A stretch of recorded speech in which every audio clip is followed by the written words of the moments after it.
erroneous, for which I apologize. Now, he lied. Why is he not facing 6 months in jail? I don't know. Maybe he will. I doubt that. He says mistakes will happen. Yeah, they will. Now, what about Hillary Obama? What about Hillary Obama? She's lied 5,000 times. She was smashing BlackBerries and cell phones, computers with hammers, and bleach pitting them to cover up lies.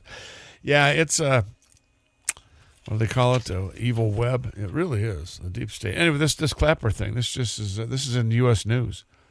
It's being pushed out all over Facebook. Let me see what the date is on this. This is back from 2013, but the post is every bit as relevant as today. Now, let's talk about another liar. Straight up liar. This guy lied and said that he was he couldn't help people with a rapid response force in Benghazi. Boy, did he lie. Huh? Well, his lies resulted in deaths all over the place. Barack Hussein Obama, Barry Soetoro Hussein Obama, met with one of the Iran-backed militia leaders in Baghdad embassy attack. On Tuesday, members of the Iran-backed... This, of course, Tuesday being this reported back in late December. Members of the Iran-backed militia... I can't pronounce these squirrely Islamic names. Kataib Hezbollah. Let's just call it Hezbollah. And their supporters when they stormed the U.S. Embassy in Baghdad. Somebody named Hadi al-Amiri, member of the Iraqi parliament and former head of the Badr organization. That name Badr, B-A-D-R, I want to say that's the guy that at one point was standing in the mosque, remember, and our troops were backing up. George Bush was still president. I think it was the Badr. And they were saying, don't go near that mosque. And the Iraqis in the streets were acting all indignant and crazy because we'd gone near a mosque. It turned out later the mosque was full of weapons, mortars and IEDs and things that they were using to maim and kill Americans. But we can't go near it. Anyway, Badr organization with close ties to Iran's Islamic Revolutionary Guard. Took part in the embassy attack in 2011. Amiri visited the White House and met with then President Barack Hussein Obama. I wonder what they talked about. Do you think they talked about golf? Grandchildren? I don't know. I wouldn't know. Now, did you know that Badr Corps Chief Hadi Amiri, who led today's raid in the U.S. Embassy in Iraq, Embassy in Iraq, was once invited to the White House by Barack Hussein Obama. Did you know that? Of course you did. Turn left. Asked Iranian news editor M. Hanif Jaziri. FYI, Amiri and the Badr Corps get their salary and orders from Iran's dictator, Ali Khamenei. Get ready to turn Did you know that too? Did you read about that in, M Live? Turn right. Did you read that on any news outlet? Any? Did you? You're hearing it here. I'm not a news outlet. I'm a rodeo clown with a Mr. Microphone, but you need to pass this stuff on because you are the media. It sure as hell ain't the media. It isn't the state media. Now, did you know the Badr Corps? This is the information coming down in a tweet form here. Did you know the Badr Corps Chief Hadi Amiri, who led today's raid on the U.S. Embassy in Iraq, was once invited to the White House by Barack Hussein Obama? Did you hear that? Well, of course you did, and you're not going to hear that. You're hearing it here. But if you were to hear that on any news outlet, they'd immediately say, whoa, that's not true. Well, it actually is true. Does this say that Obama helped plot the embassy attack? No. But they all travel in the same circles. He gave him $150 billion. We're going to talk about that in a bit here. Hang tight. We ain't done with you yet. You're on the edge.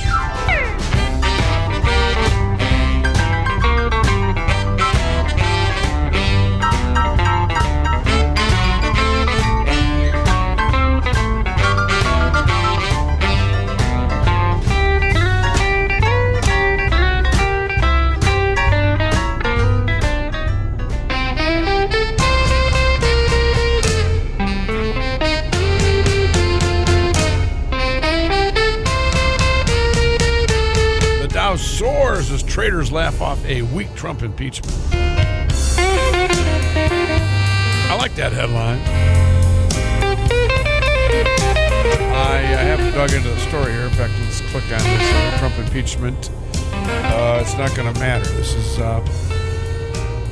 NASDAQ and Standard & Poor's 500 speaking right here. In fact, they're not affected. But, a lot of this stuff, when something happens politically, people with dough say, "Oh, sell all this." Or, I'm going to move my money over here.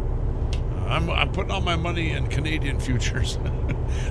I'm going to invest in the Justin Trudeau School of Underwear Modeling. I'm getting out of the United States economy. But that's not happening now. So everybody's looking at this impeachment as a joke. We'll see. Time will tell. Let's go back over to Keep Facebook. left. Facebook is something I'm vested in heavily, and you need to be too. Tyrone Exington on Facebook. Now, I love this meme here. It says, this is, what's his name there? Val Kilmer. And he's playing Doc Holliday in one of the greatest movies of all time, Tombstone. And it says, "I have a gun. You don't want me to have it. I won't let you take it. It's your move." That's what's going down in Virginia right now. We'll be more on Monday.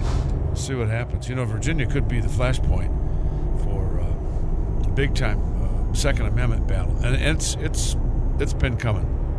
We'll see. I want to see it happen in the Supreme Court.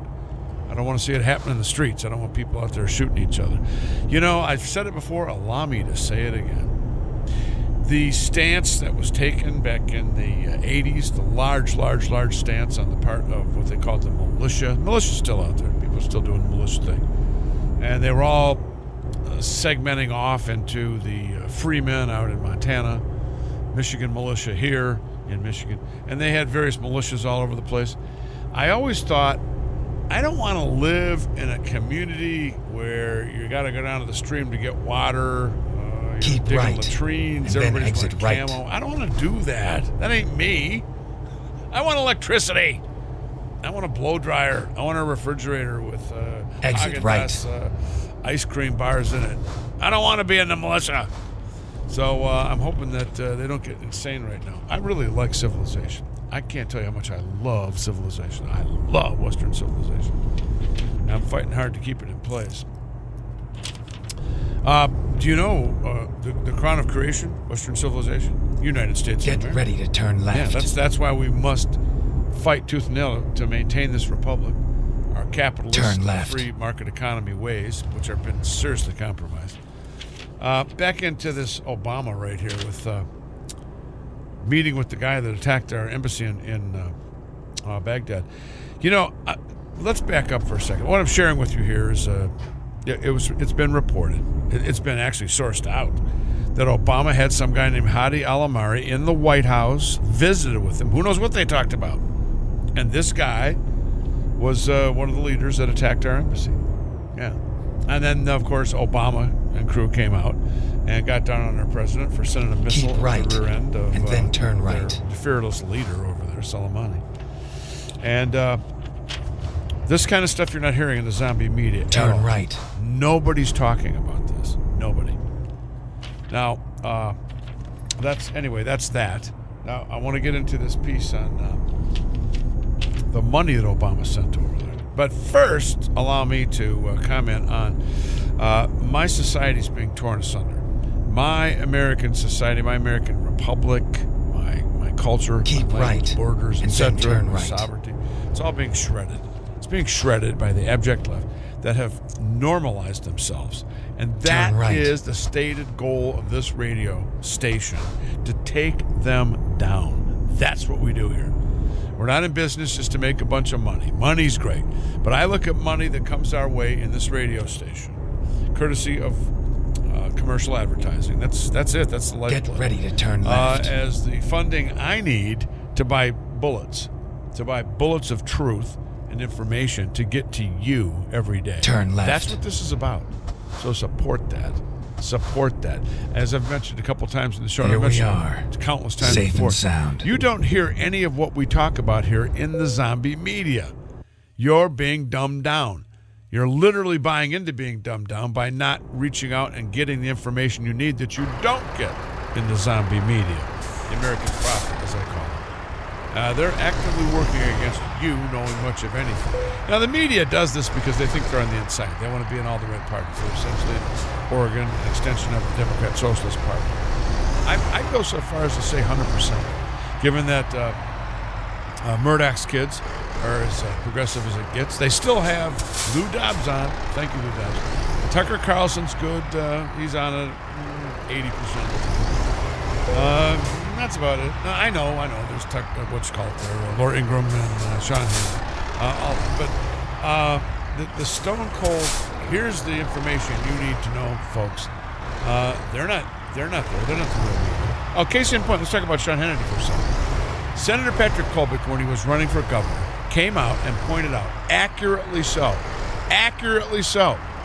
that Muslim candidate on the Democrat Socialist side was a member of some student organization that is part of the front group that is the Muslim Brotherhood. Just pointed it out. Hannity, and he was supporting Colbeck at one point. He came out and issued a statement that he was standing with and supported Colbeck for governor of Michigan. Hannity ran screaming for the door, tail between his legs.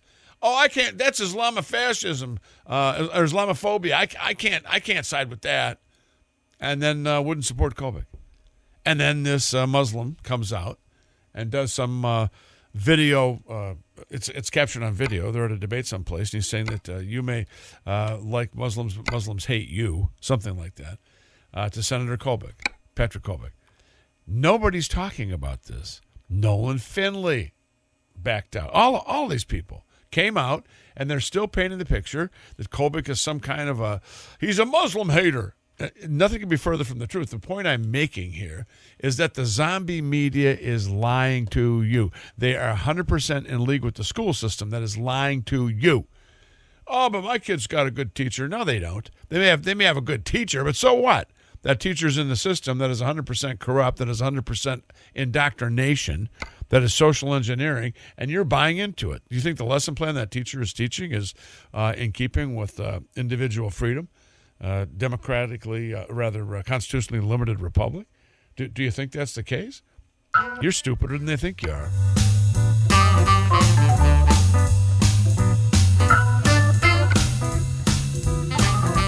Now, Susie X points out that my voice is, I sound like I'm sick. I'm not sick, Susie X. Thank you for caring. Truly appreciate it. One of my Facebook pal ads. No, I just don't sleep. I didn't sleep last night.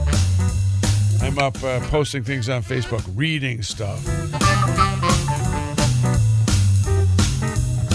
You're on the edge.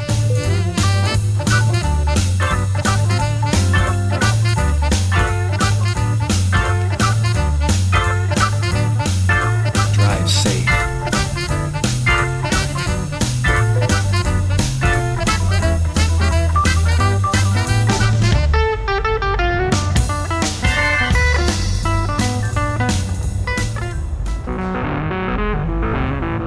Turn left. Turn left. Turn right.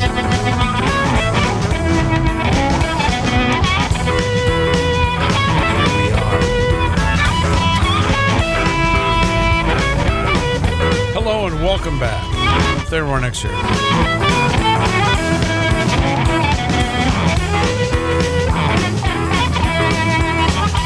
I just saw something that immediately snagged my attention. It's easy to do. I always go toward the shiny object. This isn't all that shiny, but this is a post by Mike Detmer. It's on Facebook, and it's around it's DetroitNews.com post. Michigan Education Board backs letting undocumented, they say immigrants, but they're illegal aliens, get driver's licenses. What is this? What crazy alternate universe are we in? This is a post as of today, January 16th. State Board of Education has passed a resolution supporting a bill that would allow undocumented immigrants to be issued driver's licenses in the state. The Michigan State Board of Education voted 6-1 with one abstention Tuesday to support the legislation that would change state law to allow all Michigan residents to apply for driver's licenses regardless of immigration status. What's going on out there? I mean, these are the things that lead me to believe that it's hopeless. By hopeless doesn't mean I'm giving up. I'm just not putting any faith in local government to do anything whatsoever at all, to do anything right. First of all, Board of Education, what are they doing with resolutions around who gets a driver's license or not? Shouldn't the Board of Education be concerned with teaching real American history, with making sure that a kid by the time they're in the 6th, 7th grade not only has all their flashcard times tables, multiplication, division down cold, but when they get out of high school, they're able to do math at a 12th grade level, which they can't. Why is the Board of Education not immediately picked up by the seat of the pants, scruff the neck, thrown out in the street, given the bums rush? Because they're not doing anything with regard to education on any level in the state of Michigan, pretty much anywhere else. This is disgusting. I realize I'm just some guy raving on the radio 3 hours a day, 5 days a week. But those of you with kids, doesn't this piss you off? If I had a kid, I would be down there screaming. I would have been in jail by now. I'd be the one that they were photographed, taken out in cuffs. I'm serious about this. Michigan Education Board backs letting undocumented immigrants. Let's knock it off. That headline should read: Michigan Education Board backs letting illegal aliens get driver's licenses. It begs the question, why? But no, it really begs the question, what is the Board of Education doing even talking about things like this, let alone wasting time with resolutions, when they should be, I'd argue, concerned with getting Michigan's school system 100% out of global Common Core? Oh, you didn't know that's still going on? Betsy DeVos is 100% tied in and linked with United Nations education programs. Now, what does United Nations have to do with education? They're trying to get us to be not American anymore. Unbelievable that this is going on. And the only reason it goes on is because parents tolerate it. You, as a parent, are tolerating it. And you're making an excuse if you do anything other than stand against it. You're making an excuse.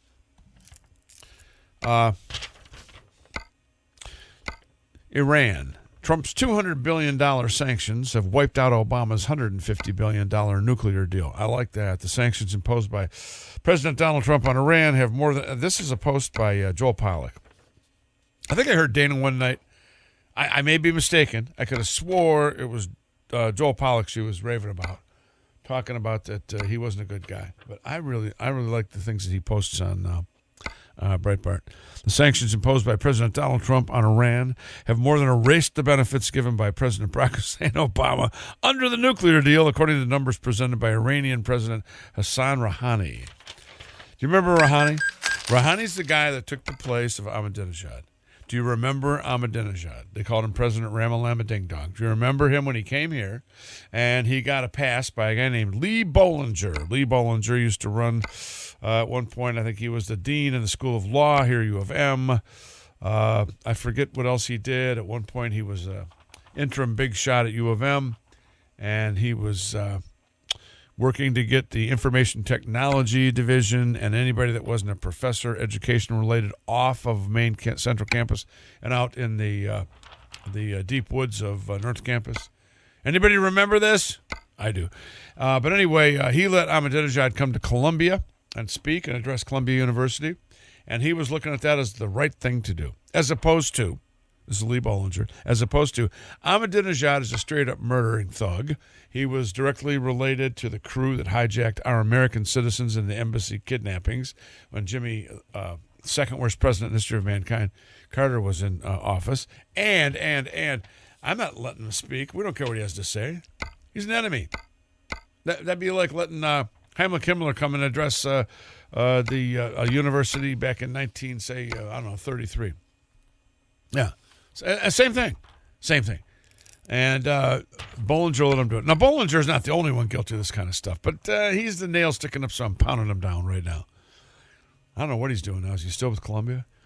But anyway, here's this guy that took over for Bramalama Ding Dong out of Iran. And when he addressed, by the way, when he addressed the United Nations, remember that?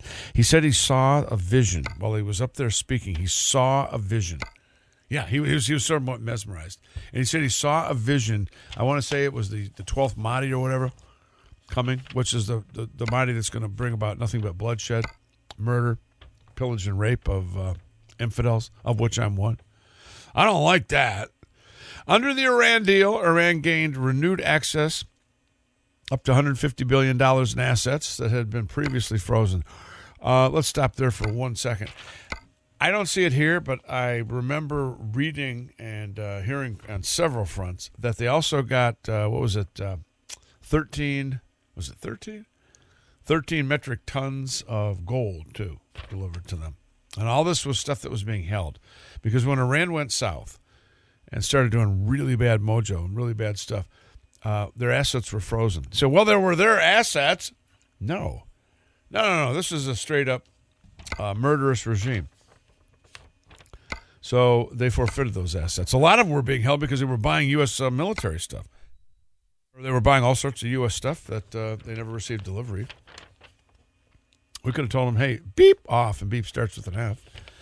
Anyway, $150 billion in assets had been previously frozen. Obama cut them loose, along with Ben Rhodes, Valerie Jarrett, all of the above. Obama administration also infamously gave Iran nearly $2 billion in cash for the release of American prisoners who were effectively hostages.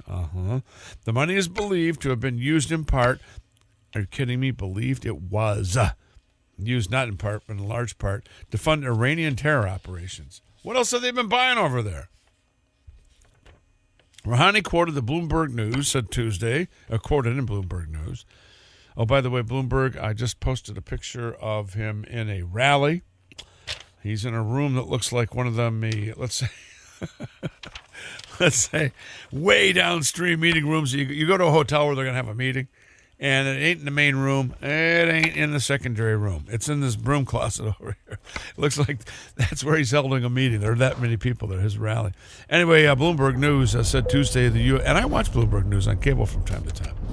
I'm up all night. So I'm flipping around. I'm going over to, the other one I like is the Canadian news. I watch that there, Canadian. I think it's called The National. I digress. Anyway, Bloomberg News reported Tuesday that the U.S. sanctions have cost the country some $200 billion. Is that our country? Would that be our country? Renewed U.S. sanctions have cost Iran $200 billion in foreign exchange income and investment.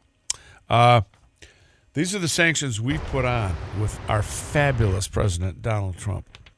Let's see. Sanctions, tariffs. Those will never work. You're not going to get them to come to the table if you put sanctions on them.